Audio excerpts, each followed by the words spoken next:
Is there support enough, or do we need external help? Asking for help makes some feel weak and they avoid it. This story presents a scenario about seeking help. In a small village far away from town in the forest, there lived a young girl named Alice. Alice loved animals, and she would often go for walks in the forest to talk to them. The curious thing about her was that she helped every animal that needed help. One day, Alice was walking in the forest when she came across a wounded bird. The bird bled heavily after being shot by the hunters. Alice took the bird home and nursed it with all her heart until it fully healed. She noticed that the bird's vibrant feathers shone in the sunlight, adding color to the surrounding nature. With its touch, the dead flower was resurrected and bloomed once more. Alice couldn't believe what she was seeing, and it felt like a dream. And what shocked her more, the bird could speak the human language. The bird said, "My name is Wish. You can't tell anyone about me because no one would believe you. My power is to grant a wish." Alice tried to calm her mind and wasted no time thinking of a wish. Thought for a moment, she wished for the ability to heal. Wish told her, "Oh, Alice, I gave you the ability to heal any animal that was purposely wounded. Unfortunately, I can't give you the power to heal humans. It's something that individuals must take responsibility for on their own."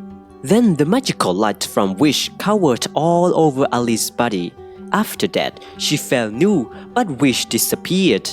Alice's mother knocked on the door of the room and asked her daughter what happened. She smiled and replied, "Nothing, Mum." The next day, Alice went to school normally, but she wished to end early because she wanted to test her power. Soon, the class ended, and she was the first one running from the class. A boy followed Alice after noticing her weird behavior, but she took the bus before he could catch up. Arriving home, Alice went back to the forest even though her parents warned her not to because their living area was in the hunting zone. She found a deer which was terribly injured by hunters, so she could help it heal. Day after day, she found herself lost in helping animals, often forgetting about her studies. One day, she saw a group of animals that were being chased by the same hunters. Alice waited to see if she could help those animals. If only there were something that could terrify those hunters, she said. Then the earth started shaking and the sound of 1,000 animals ran toward those hunters. They thought those animals would attack them, so they ran away. Alice used her magic to scare away the hunter, and the animals were safe. Alice realized that the magic she received could manipulate people who intentionally hunted animals too. Alice continued to use her magic to help animals. She helped injured animals to heal and she helped lost animals to find their way home. Alice became known as the fairy, and animals wounded by hunters from all over the forest would come to her for help. She was happy to help, and she didn't realize that she needed help too. Alice went to school regularly even though she was busy with helping animals. However, being proficient at everything was a challenge. Her study was poor and it worried her parents. A young prince of the class, Kevin, seems to notice Alice again because she was a strange but smart and kind person. He saw Alice help animals many times, but he didn't have the chance to observe what she actually did for those wounded animals. He always wanted to make friends with her, but he really saw her in school activities. Whenever class ended, Alice would disappear too. One day, the test results were announced. Alice's results were below average. The teacher told her, "Alice, you used to be an outstanding student, but why your score bad?"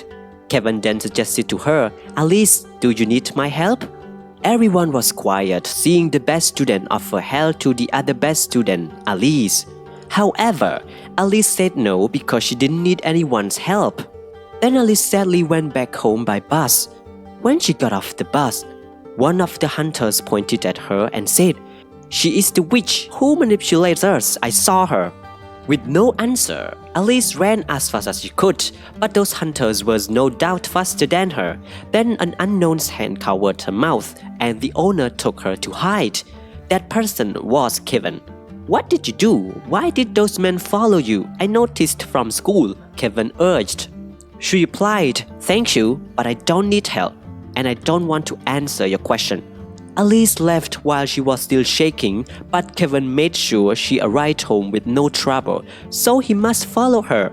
During the journey, he asked why she didn't want help. She replied, "I can't help myself." Then those hunters spotted them again. Kevin and Alice ran and hid, but they couldn't find any safe place. They continued running and met many dangerous animals such as a tiger and a bear, but those animals didn't attack them because Ali was the fairy of animals.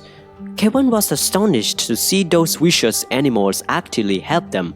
They continued running, but those hunters surrounded them eventually. The leader said he installed a secret camera and learned Ali was the one who held animals by using her witch magic. They couldn't let the witch leave. Kevin was shocked and speechless. However, he was super smart. Before he followed to help Alice, he bought smoke bombs. He used them to run away again. He tried to ask her what really happened, but she said, "Let's go through this together and I will explain." They arrived at a river stream, and the sound of the powerful water flow filled the air. They looked around seeking guidance, but found themselves uncertain. Alice spoke up when the hunters arrived. "Let's work together and help each other out. Let's jump together." "We have to jump into the river," Alice said. "It's our only chance." Kevin hesitated, "But the current is so strong. We'll never make it." "We have to try," Alice said. "It's our only choice. We can help each other." They took a deep breath and jumped into the river. The current was indeed strong and it swept them away quickly. Those hunters laughed because they knew those kids wouldn't survive. Alice and Kevin tried to swim against the currents, but it was no use. They were being pulled downstream. Alice and Kevin were panicking. They were certain they would drown. They attempted to grab each other and whatever they could find near the stream. Despite knowing they couldn't win the water, they still tried. But then Alice remembered something. She had used her magic to help an animal in the water before, and she could ask that animal to help them. She closed her eyes and concentrated. In her mind, she pictured a huge crocodile approaching them in the water. She opened her eyes, and there it was, right in front of them. The crocodile opened its mouth and took Kevin in its jaws. Kevin screamed, "Let me drown, God! I want to die in a whole body." Alice shouted, "Don't worry, he is helping us." The crocodile swam to the other side of the river and softly set Kevin down on the shore. Then the crocodile turned and swam back to Alice. It opened its mouth, and Alice climbed inside. The crocodile swam back to the other side of the river and set Alice down next to Kevin. They both were exhausted, but they were alive. They had escaped the hunters and they had done it together. They sat down on the shore and took a few minutes to catch their breath. Then they looked at each other and smiled. They had faced danger together and they had come out stronger. Alice reminded Kevin not to go near any dangerous animal when she was not around. "Thank you," Kevin said. "You saved my life." "You're welcome," Alice said. "I couldn't have done it without you." "Oh, one more thing.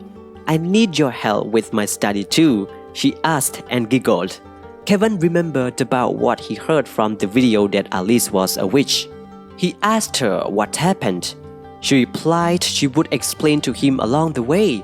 They stood up and started walking away. Despite knowing the hunters would come back, they lacked fear. They had each other and they would face whatever came their way together. As they walked, Alice thought about the giant crocodile. She had never seen a crocodile like it before. It was huge and powerful, but it had also been gentle with Kevin. Then she remembered something the crocodile had said to her when it had first picked her up. "I am the guardian of the river," it had said. "I protect people like you. About your video using magic, I will help you." Alice smiled.